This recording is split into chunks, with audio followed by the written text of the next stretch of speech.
On this historic day when the nation marks what could be the beginning of the end of the pandemic, fears start to ease. It's the fear felt by both the first one who took the vaccine shot and the one who administered it.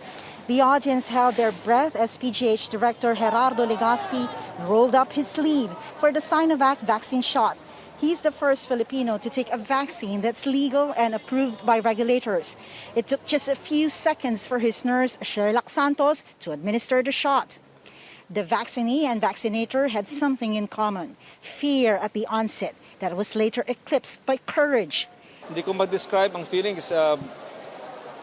It's probably release ang feeling from all the fears. Of course, the honor is there. Mixed emotions nung nagbabakuna po ako kanina. Pero ang pinaka-dominant na nararamdaman ko po ng mga panahon na yon, syempre proud po ako. May kaba rin po na kailangan ko syempreng magawa ito ng maayos at mahusay po. Legazpi says he mustered his courage from intensive research with PGH colleagues.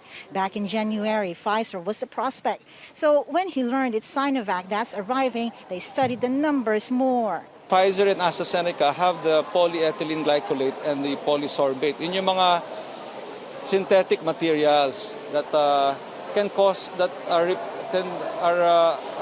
attributed yung anaphylactic reactions, so yung allergic reactions. It's the low efficacy rate of the Chinese vaccine that's been dousing hopes for a mass vaccination.